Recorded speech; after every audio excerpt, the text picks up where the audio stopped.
स्वागत आहे तुमचं माझ्या चॅनल क्रेविंग कट्टामध्ये। आज आपण बघणार आहोत आवाकाडो सँडविच। आवाकाडो हा एक फ्रूट आहे आणि तो खूप असा हेल्दी फ्रूट आहे। याच्यामध्ये खूप सारे फायबर असतात, विटॅमिन्स आहेत जसं की के, ई, सी। हे तुमच्या डोळ्यांसाठी, त्वचेसाठी आणि केसांसाठी अतिउत्तम आहे। आवाकाडो हा डाएट फ्रेंडली लोकही खूप खातात कारण त्याच्यामध्ये भरपूर प्रमाणात फायबर असतो। पण तोच जर थोडा तुम्ही जास्त प्रमाणात खाल्ला तर तुम्हाला तो वजन वाढीसाठीही खूप मदत करतो कारण की हेल्दी फॅट आहे त्याच्यामध्ये। म्हणून थोडासा तो नियंत्रणात खाल्लेलाच बरा। पण मुलांसाठी अतिउत्तम आहे म्हणून मी 15 दिवसातून किंवा महिन्याभरातून एकदा तरी आवाकाडो आणते आणि त्याचं काहीतरी स्मूदी किंवा सँडविच, सलाड असं काहीतरी बनवते। मुलंही खूप आवडीने खातात।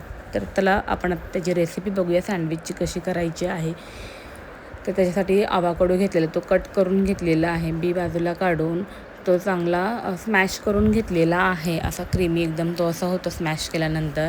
त्याच्यानंतर त्याच्यामध्ये चिरलेला कांदा घातलेला आहे, टोमॅटो घालणार आहे, कॅप्सिकम, कोथिंबीर खूप सारी। याच्यामध्ये तुम्हाला जर हवे असेल तर तुम्ही तुमच्या आवडीच्या दुसऱ्या भाज्याही घालू शकता, जसे की कॉर्न वगैरे घालू शकता, कुकुंबर घालू शकता तुम्ही। त्याच्यानंतर लेमन ज्यूस घातलेलं आहे, सॉल्ट घातलेले, चिली फ्लेक्स, ऑरेगॅनो घालणार आहे आणि याच्यामध्ये थोडंसं काळा मिरी घाला। इथे मी ऑलिव्ह ऑइल घातलेलं आहे याच्यामध्ये, ते स्किप केलं तरी चालू शकतं तुम्हाला। नंतर चीज थोडंसं ग्रेट करून घातलेलं आहे याच्यामध्ये, तेही ऑप्शनल आहे, तुम्हाला घालायचं असेल तर घाला, नाही घातलं तरी चालेल। याच्यामध्ये हे सगळं असं घालून झाल्यानंतर सगळं व्यवस्थित मिक्स करून घ्यायचं आहे। हे नुसतं खायला पण खूप छान लागते, ही नुसतंही तुम्ही खाऊ शकता हा। त्याच्यानंतर हे झालेले सारण आपलं एकीकडे आपण तवा गरम करत ठेवणार आहोत। त्याच्यानंतर मी इथे ब्राऊन ब्रेड घेतलेला आहे, त्याला चांगलं मी बटर लावणार आहे। ते मी जिरं टाकायला विसरलेली म्हणून नंतर टाकलेलं आहे। जिरंही घाला, नाही घातलं तरी चालेल। त्याच्यानंतर इथे मी थोडंसं बटर लावणार आहे ब्रेडला। ब्राऊन ब्रेड घेतलेला आहे, तुम्ही नॉर्मल व्हाईट ब्रेडही वापरू शकता। आणि त्याच्यानंतर जे आपण सारण बनवलेलं ते त्याच्यावरती लावणार आहोत आपण इथे।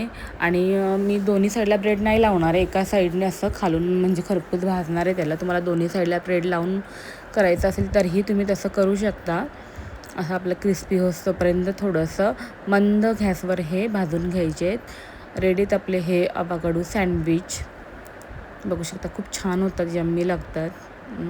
नक्कीच ट्राय करून बघा आणि माझ्या चॅनलला नवीन असाल तर प्लीज फॉलो, शेअर, सबस्क्राईब करायला आणि कमेंट करायला विसरू नका। तुम्ही बनवले की नाही बनवले तर कसे झालेले तुमचे सँडविच नक्कीच सांगा। धन्यवाद। झाली स्टडी? हां, हे घे तुझं सँडविच, सांग मला कसं झालं। मामा खूप चांगलं झालं. आवडलं तुला? हा मग